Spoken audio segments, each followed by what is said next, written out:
যদি কোনো হারাম বস্তু আপনি আল্লাহর জন্য ত্যাগ করে দেন, তাহলে আল্লাহ তাআলা আপনার ভাগ্যকে এরকমভাবে পরিবর্তন করে দিবেন যা আপনি কখনো কল্পনাও করতে পারবেন না।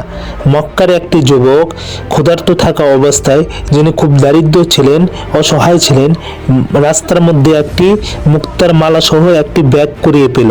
কিন্তু তিনি আল্লাহর ভয়ে, এর জন্য আল্লাহকে রাজি খুশি করার জন্য সেই ব্যাগটি তার উপযুক্ত মালিককে পৌঁছে দিল। তিনি এর পরিবর্তে কোনো প্রতিদান গ্রহণ করলেন না।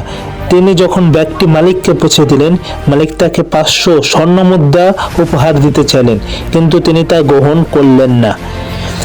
তারপরে তিনি জীবিকার উদ্দেশ্যে একটি দ্বীপে যে পৌঁছালেন, সেখানে তার সততার জন্য এলাকাবাসী তাকে একটি অনাথ মেয়ের সাথে বিবাহ দিল।